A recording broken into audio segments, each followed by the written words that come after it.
Mr. Speaker, Judaism is not set in stone. That's never been our way. That's never been the kind of things we do. Our Gemara is built about discussion, about different ideas. Israel does the opposite. What we're going to show you today is why we think people who are affected by decisions should be the one making them. We're going to show you why we believe that this will allow people to choose the life the way they want it. And finally, we're going to show you why specifically Israel, the Jewish state, needs to continue its very proud, more than 2,000-year-old tradition of change, discussion, and pluralism. What are we talking about? First of all, what we're going to do is allow the local municipalities to decide upon religious laws that today currently are held within the grasp of the Israeli state. This includes weddings, this includes public transportations, holidays, etc. We realize that it is fairly possible to have a lower level of decision-making, but we'll start with that, and if that works well, we're willing to go even further down later down the line. Okay? That's pretty much it. Any clarification? Yes, quickly. Education, in or out? Oh, education will very much be in when it comes to religious issues, yes. Now, let's talk darkly about today.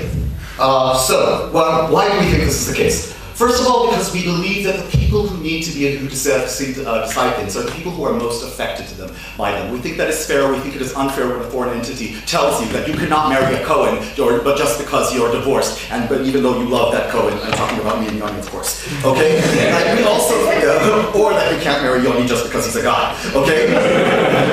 We are also talking about people who understand them the most, and this is part of where the problem is. We don't really feel that a circular person is able to understand what the peace and quiet of the Shabbat is supposed to mean. Why that is a time for contemplation, a time where you think about the week. This is a foreign thing for a secular person. We think that also for a religious person, it is a completely foreign concept to come and say, oh, but stay at home because you don't have a car. We think that sort of breaking in of, I want to go out, I want to do something else, I want to go to another city, is foreign to a religious person because it's obvious to them that God would want them to do this thing. This sort of thing that hurts the feelings of secular people and hurts the feelings of religious people is something that continually creates tension inside Israel.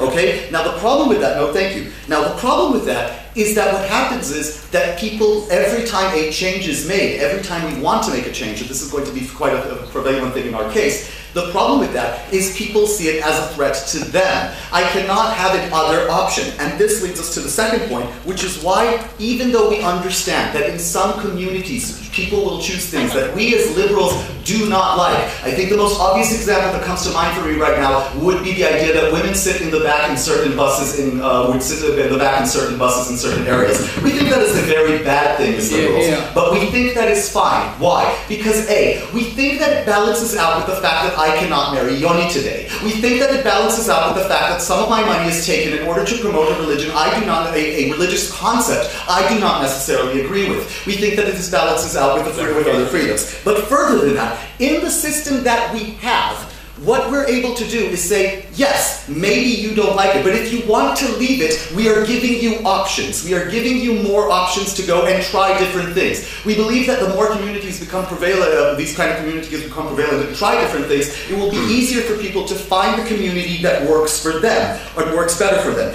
But even more so, let's say you as liberals really think that the women on the back thing is a horrible thing. Let's say you really inform female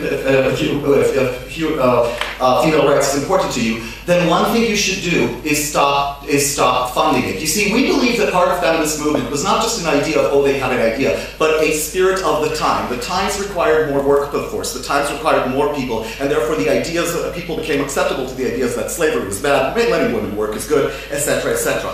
The problem is today that because of the rules existing in Israel where people don't have to account for their own things, but you can rely on another community to pay for you not working, we are basically funding a situation which stays in the 17th century in many cases. What this means is that even if you want liberalization, we believe that you will eventually receive that, and you will see that through the fact that this will become a need that they have. Communities will not do rules that they cannot sustain and support. Normally, that means more liberalization and more allowance to people. So even if that's your problem, let's move on. Very quickly.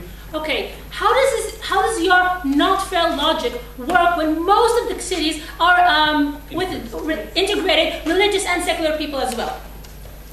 We understand there's going to be quite a bit of moving around in the near future if our policy is created. We think this is great because right now the economy is slipping and we're hoping that the moving business will recreate a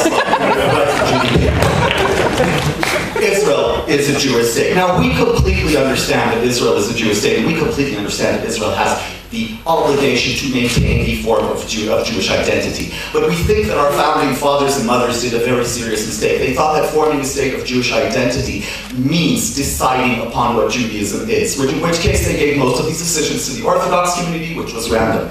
This was never Judaism. Not in the lands of Ashkenaz, not in Sfarad, did we ever have this sort of level of Judaism. Judaism, on the other hand, was something completely different. What it was small communities all over Poland and all over Persia and all over a lot of other areas defining what Judaism is for them in different areas. The Reformed community came from Hamburg. It had discussions with one another. It saw itself underneath a certain platform that they believed in. But they never, ever said, this is what Judaism is. Why did they never do that? Because, as I said at the beginning, that is the point of Judaism. Judaism is not scripture in the way of we have one pope, he tells us what to do. Judaism is several rabbis sitting down and discussing, no, well, that's not a good religion, you're a heathen.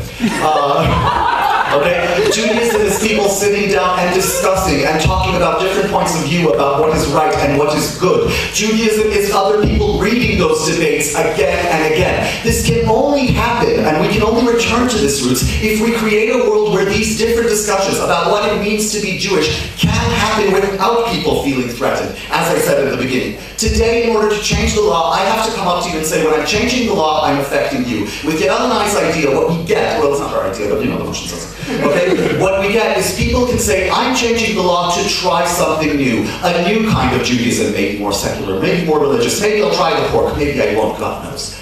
But we will discuss it together, and it won't affect you. And if it really bothers you, you can go to a place where you will feel more comfortable about that. And we think that that combination is a lot more Jewish than the doctrination that has nothing to do with our religion, which Zionism created by its amazing success. So what have we shown you? We've shown why eventually we want people to make decisions about their own lives, and the current system in Israel does not allow that. We've shown you why, even if you're concerned about liberal values, it's more likely that those will happen in the future, and we've shown you why we're giving more right of exit to people, unlike what we have today. And finally, we've shown you why Judaism and Israel as a Jewish state means talk, means change, means trying new things. It always has. Let's go home.